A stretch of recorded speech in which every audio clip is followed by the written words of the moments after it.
جمعہ کے دن صحیح احادیث سے پتہ چلتا ہے کہ ایک گھڑی ایسی آتی ہے کہ جس میں انسان جو اللہ سے مانگتا ہے وہ اس کو مل جاتا ہے، یعنی اس کی دعا قبول ہو جاتی.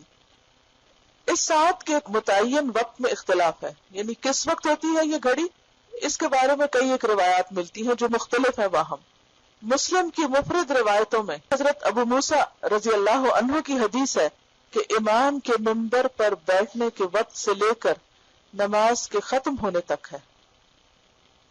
مسلم کی حدیث کے مطابق امام کے منبر پر بیٹھنے کے وقت سے لے کر نماز کے ختم ہونے تک. ایک اور حدیث میں ہے کہ وہ امام کے خطبے سے فارغ ہونے سے لے کر نماز ختم ہونے تک ہے. تو نماز بھی تو دعاؤں کا مجموعہ ہے.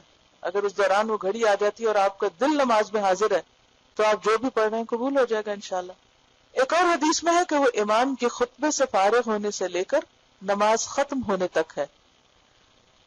حضرت جابر کی حدیث میں ہے کہ وہ عصر کے بعد کی آخری ساعت ہے، یعنی سورج غروب ہونے سے پہلے کا وقت ہے. حضرت انس کی حدیث میں ہے کہ اسے عصر سے لے کر غروب آفتاب تک تلاش کرو. یہ حدیث جو ہے یہ حسن ہے، ترمذی نے اس کی روایت کیا.